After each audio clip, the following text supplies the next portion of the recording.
സംഘടനയുടെ വിത്ത് ലോകത്താദ്യമായി സൗദി അറേബ്യയിൽ കുത്തിയിട്ട വ്യക്തിയാണ് ഞാൻ. അതിന് നിങ്ങൾക്ക് അഭിമാനിക്കാം. അതിൽ 2 വയനാട്ടുകാരുടെ കരസ്പർശം ഭൂമിയുണ്ട്.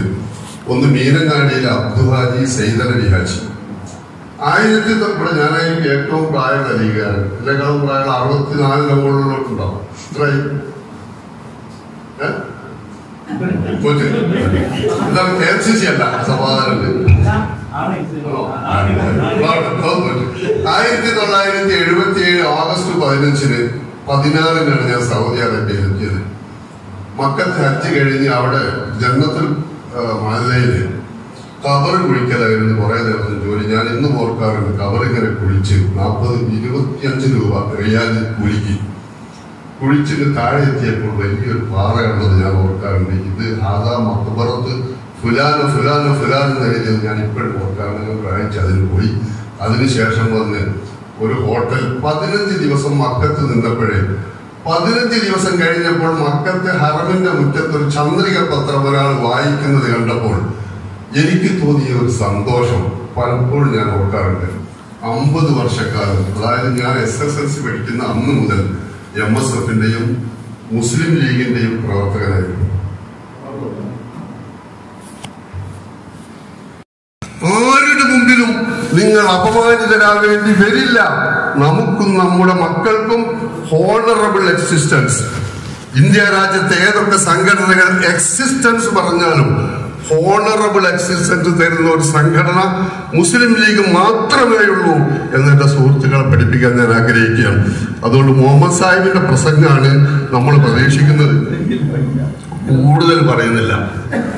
അപ്പൊ ആ സന്ദേശമാണ് നിങ്ങൾക്ക് എനിക്ക് നൽകാനുള്ളത്. 1947 ഓഗസ്റ്റ് 15-ന് അർദ്ധരാത്രി ഇന്ത്യ രാജ്യം സ്വതന്ത്രമായപ്പോൾ നമ്മളൊക്കെ കരുതിയത് ഇന്ത്യയുടെ പാർലമെന്റിന്റെ പുകക്കുഴലിലൂടെ ഒരു വെളുത്ത പുക ഉയരും എന്നായിരുന്നു നാം പ്രതീക്ഷിച്ചത്. അത് കഴിഞ്ഞില്ല. ഇത് മുഹമ്മദ് തന്നെ പഠിച്ചു.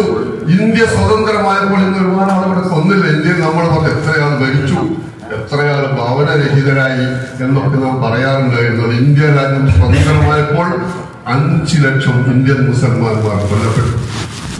20 ലക്ഷം ഇന്ത്യൻ മുസൽമാന്മാർക്ക് ഭവനരഹിതരായി.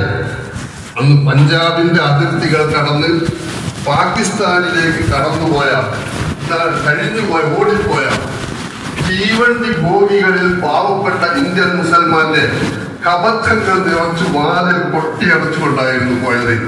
അതിനു മാത്രം ഇന്ത്യ രാജ്യത്ത് ദുഃഖങ്ങൾ സഹിച്ച ഒരു പ്രസ്ഥാനത്തിലെ അനുയായികളാണ്. അത് നമുക്ക് ഇന്നും വീണ്ടും വന്നിരിക്കുന്നു. പ്രിയപ്പെട്ട സഹോദരന്മാരെ, നയനങ്ങളിൽ നനവും നമ്മുടെ നിലവുകളിൽ നോവും നിദ്രാവിഹീനങ്ങളായ രാവും ഇന്ത്യൻ മുസൽമാന്മാരുടെ ഇന്നലെ വരെയുള്ള അവസ്ഥയെ പറ്റി ഒരാൾ എഴുതിയതാണ്. നിലവുകളിൽ നോവും നയനങ്ങളിൽ നനവും നിദ്രാവിഹീനങ്ങളായ രാവും എവിടെ വെച്ച് കൊല്ലപ്പെടും, എന്തിന് കൊല്ലപ്പെടുമെന്ന് അറിയാത്ത ഒരവസ്ഥയിലേക്ക് ഇന്ത്യൻ മുസൽമാന്മാർ മാറിയിരിക്കുന്നു. അതല്പം ഒരാശ്വാസം കിട്ടിയത് 5 സംസ്ഥാനങ്ങളിലെ തെരഞ്ഞെടുപ്പ് കഴിഞ്ഞപ്പോൾ ഇല്ല. ഒരു പ്രതീക്ഷയുടെ പ്രകാശകിരണം തന്നിരിക്കുന്നു എന്ന് പറയാതിരിക്കാൻ നിർവാഹമില്ല. അൽഹംദുലില്ലാഹ്. നിങ്ങൾക്കറിയാമോ, അല്പമെങ്കിലും ആരടാ എന്ന് ചോദിച്ചാൽ ഞാനടാ എന്ന് ഉയർത്തിപ്പിടിച്ച തലയും നിവർത്തിപ്പിടിച്ച നട്ടലുമായി പറയാൻ കഴിയുന്ന ഒരു സംസ്ഥാനം കേരളം മാത്രമേ ഉള്ളൂ. അതിന് 2 കാരണങ്ങളാണ് ഞാൻ പറയുകയാണെങ്കിൽ. ഒന്ന്, സമസ്ത കേരള ജംഇയ്യത്തുൽ ഉലമ. മുസ്ലിം യുവാക്കളിൽ വളർന്നു വരുന്ന തലമുറയിൽ ഇസ്ലാമിക ബോധം അവർ വളർത്തി, മുസ്ലിം ചെറുപ്പക്കാരെ ഉണ്ടാക്കി, ഇസ്ലാമിക വിജ്ഞാനം അവർ പകർന്നു. അങ്ങനെ പകർന്നപ്പോൾ ഞങ്ങൾക്ക് സംഘടന വേണം, ഇന്ത്യ രാജ്യത്ത് മുസൽമാനായി ജീവിക്കണം എന്ന ഒരു ബോധം അവർക്കുണ്ടായി. അങ്ങനെയാണ് മുസ്ലിം ലീഗ് ഉണ്ടായത്. ആ മുസ്ലിം ലീഗ് ഉണ്ടാക്കിയ ചുമരിലാണ് ഇന്ത്യയിലെ എല്ലാ രാഷ്ട്രീയ പാർട്ടികളും മുസ്ലിം സംഘടനകളും ചിത്രം വരയ്ക്കുന്നത് എന്ന സത്യം ആർക്കും നിഷേധിക്കാൻ കഴിയില്ല. അതുകൊണ്ട് നമ്മൾ ഭാഗ്യവാന്മാരാണ്, നമ്മളെ മക്കൾ ഭാഗ്യവാന്മാരാണ്. ആരടാന്ന് ചോദിച്ചാൽ പോടാ എന്ന് പറയാനുള്ള തന്റെ ഇടം കേരളത്തിലെ മുസ്ലിങ്ങൾക്ക് അല്ലാതെ ഇല്ല. നമുക്കറിയാം, നമ്മുടെ സുൽത്താൻ ബത്തേരിയിൽ നിന്ന് ഏതാനും കിലോമീറ്റർ അപ്പുറമുള്ള ഗൂഡല്ലൂരിൽ ഒരു യത്തീംഖാനയുണ്ട്. മഹാനായ മറക്കും CH സാഹിബിന്റെ നാമധേയത്തിൽ അവർക്കൊരു LP സ്കൂൾ കിട്ടാൻ എത്ര വർഷങ്ങൾ അവർ ഓടേണ്ടി വന്നു. നമ്മൾ വയനാട്ടിൽ എന്താ ചെയ്ത് B.Ed കമ്പ്യൂട്ടർ സയൻസ് കോളേജാണ് നമ്മളെ യത്തീംഖാന നടത്തുന്നത്. മൈസൂരിലേക്ക് പോയി നോക്കിയാൽ, ഗുണ്ടിൽ പട്ടയിലേക്ക് പോയി നോക്കിയാൽ നല്ല താടിയും തൊപ്പിയുമുള്ള പട്ടാണിമാർ വന്നിട്ട് അവിടുത്തെ മുനിസിപ്പൽ ചെയർമാന്റെ മുമ്പിൽ നിന്ന് യജമാനെ എന്ന് പറയുന്നത് യാചിക്കുന്നത് നമുക്ക് കാണാം. എന്നാൽ കേരള മുസ്ലിങ്ങൾക്ക് ഇസ്സത്ത് ഉണ്ടാക്കുന്ന സംഘടന മുസ്ലിം ലീഗാണ്. അതിൽ നമ്മളും നമ്മുടെ മക്കളും ഈ സംഘടനയോട് കടപ്പെട്ടിരിക്കുന്നുവെന്ന് നിങ്ങൾ ഓർമ്മിപ്പിക്കാൻ ഞാൻ ആഗ്രഹിക്കുകയാണ്. അതുകൊണ്ട് എന്റെ പ്രിയപ്പെട്ട സഹോദരന്മാരുടെ ഈ സംഘടനയുടെ ആദർശം നമ്മുടെ മക്കളിലേക്ക് നമ്മൾ എത്തിക്കണം. ഇസ്ലാമികമായ ബോധവും സംഘടനാ ബോധവും അവരിൽ ഉണ്ടാക്കണം. എങ്കിൽ ഈ പൊതുസേവനം നമ്മൾ ചെയ്യുന്ന സേവനം ഉണ്ടല്ലോ, പാവങ്ങളെ സഹായിക്കൽ,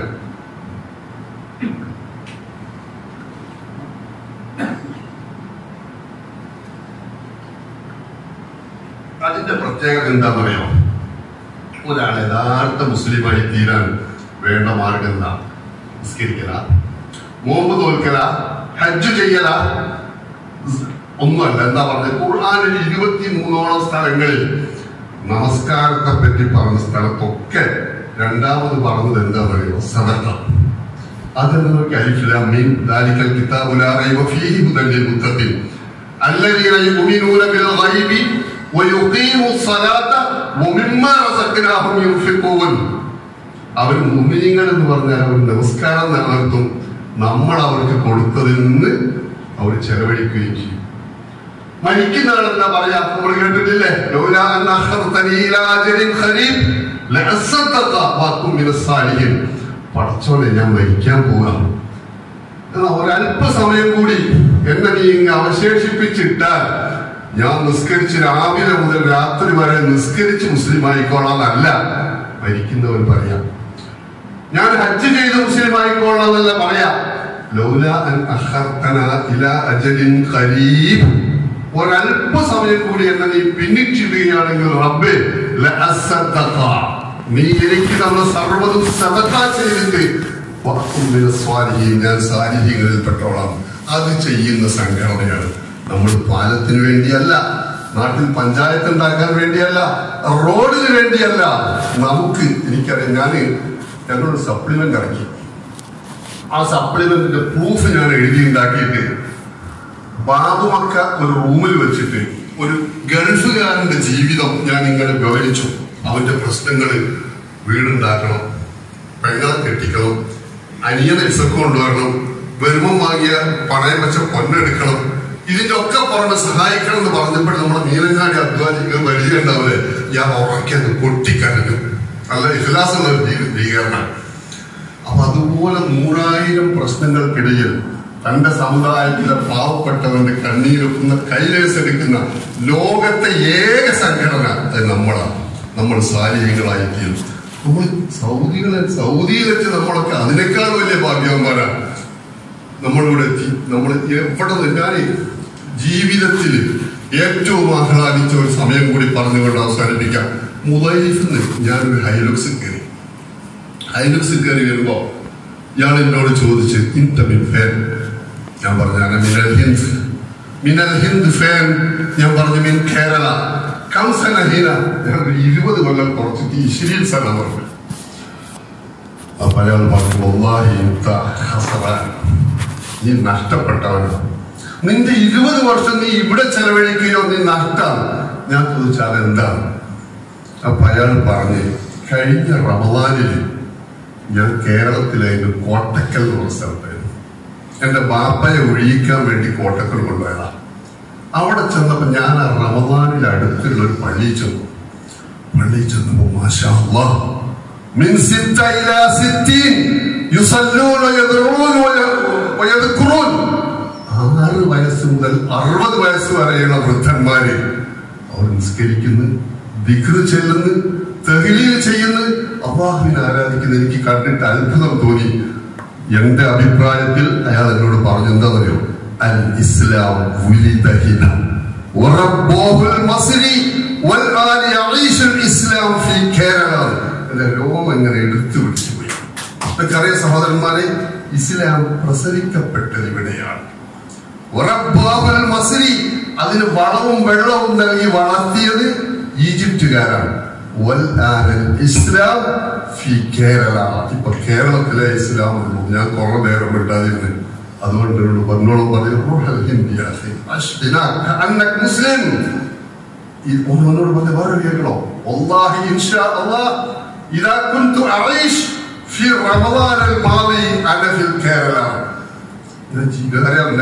അറിയാലോ, ഞാൻ ജീവിച്ചിരിക്കുകയാണെങ്കിൽ അടുത്ത കൊല്ലം കേരളത്തിൽ പോകും. നമ്മൾ ഭാഗ്യവാന്മാർ. നമ്മൾ ഈ രാജ്യത്തിന് ഞാനൊക്കെ വന്നെന്ന് നമ്മളെ അഷ്റഫ് സാഹിബിന്റെ കിളാപ്പുണ്ട്, അമ്മക്കെ ഇവർക്കൊന്നും അറിയില്ല. അന്ന് നമ്മളെ കറണ്ടിന്റെ മീറ്റർ വെക്കാൻ കൊണ്ട് വീട്ടിൽ കൂട്ടിക്കൊണ്ട് അത് താനിപ്പണിക്ക് ആളൊക്കെ ഉള്ളവരാ. അപ്പോ നമ്മൾ എന്ത് ചെയ്തു, ഇതിന്റെ ഓട്ട താഴോട്ടാക്കിയിട്ട് വിൽക്കുകയായിരുന്നു. ഓട്ട അറബി വന്നപ്പോഴാണ് ഇത് പറഞ്ഞത് തെറ്റാണ്, ഒരു ഷഹാദാണ്. അത് മുകളിൽ കൂടി മഴ പെയ്താൽ വെള്ളം താഴോട്ട് ഇറങ്ങാൻ ഇങ്ങനെ വിറ്റിയതാന്ന് പറഞ്ഞാൽ ആ കാലഘട്ടത്തിൽ എത്തിയവരാ. ഇവിടത്തെ കച്ചവടത്തിന്റെ മാസ്മരികത, അതിന്റെ അതിന്റെ എന്താ പറയാ സൈക്കോളജി പഠിച്ചവർ കേരളത്തിൽ. ഇപ്പൊ ഒരാൾ ചോദിച്ചെന്നാണ് എന്നോട്, ഷഹാദ ജിദ്ദേന്ന് ജീസാൻ വരെ പോയാല് കുല്ലു ബഗാല ഹിന്ദി, കുല്ലു മതം ഹിന്ദി, കുല്ലു മഹത്ത ഹിന്ദി. അതെന്താ? അത് നമ്മൾ ഇവരുടെ സൈക്കോളജി പഠിച്ചു. ജപ്പാൻകാർക്ക് വരെ സൗദികളുടെ സൈക്കോളജി മനസ്സിലായില്ല എന്നൊരു കഥ. ജപ്പാനില് ഒരു കമ്പനി ഒരു സോപ്പ് ഇറക്കി നിർത്തുക. ആ സോപ്പ് ഇറക്കിയിട്ട് ഇത് ഏറ്റവും അധികം പ്രചരിക്കണം എന്ന നിലയ്ക്ക് പണ്ട് ജിദ്ദയിൽ അവർ വലിയൊരു ബോർഡ് വെച്ചു. ഈ ബോർഡിൽ ഈ സോപ്പ് ചെലവാകാൻ വേണ്ടി അവർ 3 ചിത്രങ്ങളാണ് വെച്ചത്. ഒന്ന്, ഒരു ബക്കറ്റില് വെള്ളമെടുത്തിട്ട് ഒരു സ്ത്രീ മുഷിഞ്ഞ ചളിയുള്ള ഒരു വസ്ത്രം ആ ബക്കറ്റിലേക്ക് ഇങ്ങനെ ഇടുന്ന ചിത്രം. രണ്ടാമത്തെ ചിത്രം, ആ മുഷിഞ്ഞ വസ്ത്രമിട്ട ബക്കറ്റിലേക്ക് ഈ സോപ്പിന്റെ പൊടി, ഈ ടൈഡ് പോലെയുള്ള ഒരു സോപ്പിന്റെ പൊടി ഇങ്ങനെ ചെരിഞ്ഞുകൊണ്ടിരിക്കുന്ന ഒരു ചിത്രം. മൂന്നാമത്തെ ചിത്രം, ആ തുണി ഇങ്ങനെ ബക്കറ്റിൽ നിന്ന് പൊക്കുമ്പോൾ പളപളാന്ന് മിന്നുന്നു. എന്നാൽ ഈ ഫോട്ടോ, ഈ ചിത്രം വെച്ചാല് ജിദ്ദയിൽ പിന്നെ അറബികളാരും ആ സോപ്പ് വാങ്ങാതെ. എന്താ കാരണം എന്നറിയാം? പറയാമോ ആർക്കെങ്കിലും? നമുക്ക് പറയാൻ കഴിയില്ല. 3 ചിത്രം അയച്ചത്. ഒന്നാമത്തതിൽ ഒരു ബക്കറ്റിലേക്ക് ചളിയുള്ള വസ്ത്രം ഇടുന്നു. രണ്ടാമത്തതിൽ ആ വസ്ത്രമിട്ട ബക്കറ്റിലേക്ക് ഈ സോപ്പ് ഇടുന്നു. മൂന്നാമത്തതിൽ പൊന്തുമ്പോഴേ പളപള മിന്നുന്നു. ശരിക്കും സോപ്പ് വാങ്ങുകയല്ല വേണ്ടത്. പക്ഷെ അറബികൾ ഇടത്തിൽ നിന്ന് വലത്തോട്ട് വായിക്കുന്നതിന് പകരം വലത്ത് നിന്ന് ഇടത്തോട്ട് നോക്കി ചിത്രം സോപ്പ് നിർത്തി. കാരണം ആദ്യത്തെ ബക്കറ്റില് പളപള മിനുങ്ങുന്ന ഒരു വസ്ത്രം ഇടുന്നു, രണ്ടാമത്തെ ബക്കറ്റില് സോപ്പ് ഇടുന്നു, പിന്നെ അത് ഇടുന്നതിൽ ചളിയ. നമ്മളിത് പഠിച്ചു, നമ്മൾ ഇവരെ സൈക്കോളജി പഠിച്ചു കച്ചവടം നടത്തി. ഇവര് വരുമ്പോ ഞാനൊക്കെ നമ്മളെ വീട് സാധനം പുറത്ത് കൊടുക്കും. അപ്പൊ അങ്ങനെ പഠിച്ച് ത്യാഗം ചെയ്ത് വിജയിച്ചവരാണ് മലയാളികൾ. കുൻഫുദയിലുണ്ട് നഫീസ് അഹമ്മദ് ഖാൻ എന്ന് പറഞ്ഞൊരു യൂപിക്കാരൻ. ഇന്ത്യയിലെ മുസൽമാന്മാരുടെ ഇതിഹാസത്തിൽ ഒരു കറയുള്ള മുസഫർ നഗരക്കാരനാണ്. ഞാനൊന്ന് സായം സന്ധികളിലൊക്കെ അയാൾ റൂം പോയി സംസാരിക്കുകയായിരുന്നു. അപ്പൊ അയാളോട് ഞാൻ പറയും, എന്താ ഹിന്ദി എന്ന് പറഞ്ഞ മലയാളിയാണല്ലോ, നിങ്ങൾ ഇവിടെ ഹിന്ദി എന്ന് പറഞ്ഞാൽ മലയാളിയല്ലേ, മറ്റുള്ള നിങ്ങളുടെ നാട്ടിൽ നിന്ന് ആള് വരാത്തത്. അപ്പൊ അയാൾ എന്നോട് പറയും, നിങ്ങൾ ഭാഗ്യവാന്മാരാണ്, നിങ്ങൾ ഭാഗ്യവാന്മാരാണ്. കാരണം ഞങ്ങളുടെ നാട്ടിൽ നിന്ന് ഞങ്ങൾ വിസക്ക് ഇങ്ങോട്ട് പോന്നാൽ തിരിച്ചെത്തുമ്പോഴേക്ക് ഞങ്ങളെ മതില് കോരിപ്പോകും. ഞങ്ങളുടെ പെൺകുട്ടികളെ അവർ ബലാത്സംഗം ചെയ്ത് പിടിച്ചുകൊണ്ടുപോകും. സംരക്ഷിക്കാനാണ് തുമ്ലോകച്ചായി. നമുക്കിവിടെ വീട്ടിലൊരു പ്രശ്നമുണ്ടെന്ന് പറഞ്ഞാൽ നമ്മളെ മുഹമ്മദ് സാഹിബ് വിളിച്ചു പറയാം, എന്റെ വീട്ടിൽ ഇന്നാലിന്റെ പ്രശ്നം ഒന്ന് സഹായിക്കണമെന്ന്. എനിക്കറിയാം, പാപ്പളശ്ശേരി പള്ളിയുടെ അടുത്ത് ഒരു ചെറിയ റൂമിൽ മഹാനായ മർഹൂം PC അഹമ്മദ് സാഹിബ്, അള്ളാഹു അദ്ദേഹത്തിന്റെ ഖബറിലും പ്രകാശപൂരിതമാക്കി കൊടുക്കുന്നുണ്ട്. PC അഹമ്മദ് സാഹിബ് ജീവിച്ചിരിക്കുന്ന കാലത്ത് പാപ്പളശ്ശേരി പള്ളിയുടെ അടുത്ത് ഒരു റൂമില് വൈകുന്നേരം കള്ളുകുടിയും ചീട്ടുക. മുഹമ്മദ് സാഹിബ് അറിയായിരിക്കും. വൈകുന്നേരം പോലീസുകാർ ഉൾപ്പെടെയുള്ള ആൾക്കാർ വന്ന് അവിടെ കൂടും. ആരോടൊക്കെ പറഞ്ഞിട്ടും എന്തൊക്കെ നോക്കിയിട്ടും മാറ്റാൻ കഴിഞ്ഞില്ല. അവസാനത്തെ പള്ളിയിലെ മുസ്ലിയാര് ഈസിന്റെ അടുത്ത് വന്ന് സംഗതി പറഞ്ഞു. മുസ്ലിയാർ തിരിച്ചെത്തുമ്പോഴേക്ക് ആ റൂം കൂട്ടിപ്പോയി. മൂപ്പര് നേരെ വിളിച്ച് എസ്പിക്ക് എന്തായിരുന്നു ചോദിച്ചിട്ട്. അതാണ് കേരളീയ മുസൽമാന്മാർ നമ്മൾ ഭാഗ്യവാന്മാരാണ്. നമ്മുടെ പിതാമഹന്മാർ ഭാഗ്യം ചെയ്തവരാണ്. അതുകൊണ്ട് എന്റെ പ്രിയപ്പെട്ട സഹോദരന്മാരെ എനിക്ക് പറയാനുള്ളത്, നമ്മുടെ ജീവിത ലക്ഷ്യം മുസ്ലിം. എന്നെ സംബന്ധിച്ച് ഇനി വലിയ ആഗ്രഹമൊന്നുമില്ല. ഞാൻ പറഞ്ഞതുപോലെ ആ കണക്ക് ബുക്ക് കൂട്ടിവെച്ച് വിളിക്കാനുള്ള ആളെയും കാത്തിരിക്കുക. നാട്ടിൽ വെച്ചാണ് വിളിക്കുന്നതെങ്കിൽ അവിടെ വെച്ച് ടീം മുഹമ്മദ് സാഹിബിന്റെ യൂണിറ്റിന്റെ ആൾക്കാരും വന്നിട്ട് ഒരു പച്ച പുതപ്പിച്ച് മുഅ്മിനായിട്ട് മരിക്കണം എന്നാഗ്രഹം. മറ്റാഗ്രഹമൊന്നുമില്ല. അതുകൊണ്ട് നിങ്ങളോട് എനിക്ക് പറയാനുള്ളത്, ഈ സംഘടനയെ നിങ്ങൾ ശക്തിപ്പെടുത്തണം. ഈ സംഘടനയിൽ നിങ്ങൾ ഉറച്ചു നിൽക്കണം. നമ്മുടെ പ്രശ്നങ്ങളൊക്കെ അല്ല, ചിന്താക്കാത്തിന്റെ പ്രശ്നം, മറ്റേ പ്രശ്നമൊക്കെ പരിഹരിക്കപ്പെടും. അസദക്കത്തുറപ്പിൽ ബലായ, നിങ്ങൾ ചെയ്യുന്ന സദക്ക ബലായകളെ തട്ടും എന്നാ പറഞ്ഞത്. അതുകൊണ്ട് നമ്മൾ ചെയ്യുന്ന ഈ സഹായം കൊണ്ട് ആ പ്രശ്നങ്ങളൊക്കെ പരിഹരിക്കപ്പെടും. അതിൽ നിങ്ങളാരും പരിഗണിക്കേണ്ടത്. അല്ലെങ്കിൽ തിരിച്ചു പോയാൽ ജീവിക്കാൻ വകുപ്പുള്ള ഒരു നാട് കേരളം മാത്രമേ ഉള്ളൂ എന്ന് സമാധാനിക്കുക. അല്ലാഹു സുബ്ഹാനഹു വ തആല നമ്മുടെ മാതാപിതാക്കന്മാരൊക്കെ വന്ന് നമ്മളൊക്കെ ഇവിടെ എത്തിയതിനു ശേഷം മരിച്ചുപോയവരുണ്ട്, കൂട്ടുകാർ മരിച്ചുപോയവരുണ്ട്, നമ്മുടെ സഹപ്രവർത്തകന്മാർ മരിച്ചുപോയവരുണ്ട്.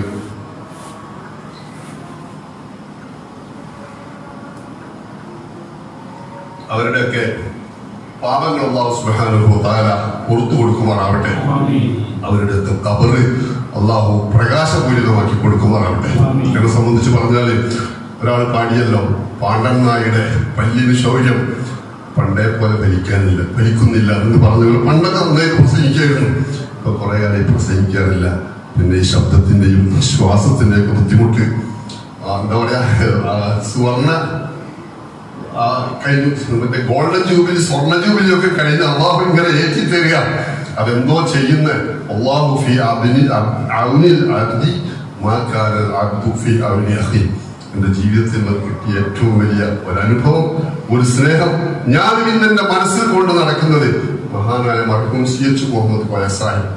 നിങ്ങൾക്കൊരു സംഘടനയുണ്ടെങ്കിൽ, നിങ്ങളൊരു സംഘടനയിലുണ്ടെങ്കിൽ, നിങ്ങൾക്ക് ഉയർത്തിപ്പിടിക്കാൻ ഒരു തലയും നിവർത്തിപ്പിടിക്കാൻ ഒരു നട്ടെല്ലും വേണമെങ്കിൽ സംഘടന വേണമെന്ന് പഠിപ്പിച്ച CH മുഹമ്മദ് കോയ സാഹിബ് ഈ നാട്ടിൽ വന്നപ്പോൾ അദ്ദേഹത്തിന് ഇവിടെ വെച്ചൊരു സ്വീകരണം നൽകിയെന്ന് അതിന്റെ ചിത്രങ്ങളിൽ നിന്നും. എന്റെ നാട്ടിൽ ആദ്യമായി അദ്ദേഹത്തെ കൊണ്ടുവന്നിട്ട് മാനന്തവാടി കെല്ലൂരിൽ നിന്ന് നായിക്കട്ടി വരെ പരീക്ഷീണിതനായ അദ്ദേഹത്തെ ഈ കയ്യിൽ കിടത്തി കൊണ്ടുവന്നത്, അതുപോലെ ബാഫക്കിത്തങ്ങൾ എന്റെ പുറത്ത് തട്ടി ആശീർവദിച്ചത്, അതൊക്കെയാണ് ജീവിതത്തിലുള്ള അസുലഭ മുഹൂർത്തങ്ങൾ. ഒന്നുമില്ലെങ്കിലും ഇപ്പൊ പണി കാര്യമായിട്ടൊന്നുമില്ല. അദ്ദേഹത്തിന് അറിയാം, ഫേസ്ബുക്ക്, വാട്സപ്പ്, വേറെ കാര്യമായ പണിയൊന്നുമില്ല. ലീഗിന്റെ പോസ്റ്റ് വന്നാൽ ഫോർവേഡ് ചെയ്യുക, സുന്നിന്റെ പോസ്റ്റ് വന്നാൽ ഫോർവേഡ് ചെയ്യാം. ഈ രണ്ടും പുരാച്ചി കൂടിയാണ്. അപ്പൊ അതുകൊണ്ട് മറ്റു പണിയൊന്നുമില്ല. ഭക്ഷണങ്ങൾ അവിടെ എത്തിച്ചു വന്ന അല്ലാഹു. പണ്ട് 77 എന്റെ ബാപ്പയ്ക്ക് ടി മുഹമ്മദ് സാഹിബിന്റെ നാട്ടില് 25 വർഷം ഖാദിയായിരുന്നു ഹുസൈൻ മുസ്ലിയാർ. അല്ലാഹു സുബ്ഹാനഹു വ തആല അദ്ദേഹത്തിന്റെ പിതാവിനെയും നമ്മുടെ എല്ലാവരുടെയും പിതാമഹന്മാരെയും ആഹാരം വെളിച്ചമാക്കി കൊടുക്കുമാറാണ്. 80 രൂപയായിരുന്നു ശമ്പളം. അത് വാങ്ങിയിട്ട് ഞങ്ങളുടെ വലിയ കുടുംബത്തെ പറ്റണം, പിന്നെ കാര്യങ്ങൾ നടത്തണം, വിദ്യാഭ്യാസം നടത്തണം. അന്ന് ചേലാമ്പ്രക്കാരുടെ ഉമ്മർ ഇങ്ങോട്ട് പോകുന്നത് കണ്ടിട്ട് എനിക്കും ഒന്ന് ഗൾഫ് പോയിട്ട് ചോരാത്തൊരു പൊര, ചോർച്ചയില്ലാത്ത ഒരു പൊര. ഞാനതിന്റെ മുമ്പ് എന്റെ അമ്മാവന്റെ പിന്നാലെ ഒരു ടർലിൻ ഷർട്ടിന് വേണ്ടി നടന്നത് ഞാൻ എപ്പോഴും ഓർക്കാറുണ്ട്. കിട്ടിയില്ല. ചോർച്ചയില്ലാത്ത ഒരു പൊര, കുട്ടികളെ കൂട്ടി പോകാൻ ഒരു 4 ചക്ര വാഹനം, സ്വന്തം നടക്കാൻ ഒരു 2 ചക്ര വാഹനം, ചെലവിനൊരു 5000 രൂപ. ഇത് മാത്രം ഉദ്ദേശിച്ചുകൊണ്ട് ഇങ്ങോട്ട് ഹജ്ജിന് കയറിയ ആളാണ്. അള്ളാഹു അതൊക്കെ എന്നോ സാധിപ്പിച്ചു തന്നു. പിന്നെയുള്ളത് ഈ സംഘടനാ സ്നേഹവും മുസ്ലിം സ്വന്തമായിട്ട് മറ്റുള്ളവരെ സഹായിക്കും. നാട്ടിൽ പുൻഫുദയിലുള്ള പണിയതാ, എവിടെ സേവനം വേണോ എന്ന് എഴുതി വെച്ച് നടക്കുക. ജവാസാത്ത് കുടിയോന്, മക്തബൽ കുടിയോന് 3 കേസ് കോടതിയിൽ നടക്കുന്നുണ്ട്. ഞാൻ ട്രാൻസ്ലേഷനാണ്. പുൻഫുദയിലൊന്ന്, ജിദ്ദയിൽ 2. ആക്സിഡന്റ് പറ്റുന്ന മലയാളികൾക്ക് പോയിട്ട് സഹായം ചെയ്തു കൊടുക്കുക, അവർക്ക് ട്രാൻസ്ലേറ്റ് ചെയ്ത് കൊടുക്കുക. അല്ലാഹു ഫി ഔനിൽ അബ്ദി മാ കാന അബ്ദു ഫി ഔനി അഖി എന്ന് പറയുന്ന അർത്ഥവത്താണ്. അതുകൊണ്ട് പ്രിയപ്പെട്ട സഹോദരന്മാരെ, നമ്മളെ സംബന്ധിച്ചിടത്തോളം ഒരുപാട് ത്യാഗം ചെയ്ത് നമുക്ക് വേണ്ടി നമുക്കൊരു 25ഓളം ആൾക്കാർ ഈ BJP ഭരണത്തിന് ശേഷം ചുറ്റുഭാഗം ആൾക്കാർ കൂടിയിരുന്ന് അടിച്ചു കൊന്നിട്ട് എപ്പോഴും മനസ്സിലോർക്കാൻ ഒരു വയസ്സനായ മനുഷ്യന് താടി പിടിച്ചിട്ട് ബോലോ ജയ് ശ്രീറാം, ബോലോ ജയ് ശ്രീറാം എന്ന് പറഞ്ഞപ്പോൾ ഈ പോലേക ഹമാര അല്ലാഹു അക്ബർ എന്ന് പറഞ്ഞ ഒരു മനുഷ്യന്റെ ചിത്രം ഇപ്പോഴും ഞാൻ ഓർക്കാറുണ്ട്. ബൽക്കീസ് ബാനുവിന്റെ കഥ വായിച്ചത് 8 ആൾക്കാർ വന്നിട്ട് 2 കയ്യും കാലും ചവിട്ടിപ്പിടിച്ച് 8 ഗ്ലാസ് വെള്ളം ചോദിച്ചുകൊണ്ടാണ് ബൽക്കീസ് ബാനുവിന്റെ വീട്ടിലേക്ക് വന്നത്. കെട്ടിപ്പിടിച്ചു ആള് മാറി മാറി ബലാത്സംഗം ചെയ്തിട്ട് ആ കുട്ടിയുടെ ആ സ്ത്രീയുടെ കുട്ടിയെ മേലോട്ടെടുത്തെറിച്ച് മോളിൽ പോയി താഴെ വന്ന് സിമന്റിൽ വന്ന് എന്ന് പറഞ്ഞ് തല പൊട്ടിച്ചിതറിയ സംഭവം വായിച്ചത് ഇപ്പോൾ ഓർക്കാറുണ്ട്. ഇന്ത്യൻ മുസൽമാന്മാരെ സംബന്ധിച്ചിടത്തോളം നമുക്ക് വളരെ ത്യാഗത്തിന് ഒരു കഥയാണ്. അത് സംരക്ഷിക്കണമെങ്കിൽ സംരക്ഷണ കവചമാണ് ഈ സംഘടന എന്ന് ഓർമ്മിപ്പിച്ചുകൊണ്ട് എല്ലാവരോടും വസിയത്ത് ചെയ്തുകൊണ്ട്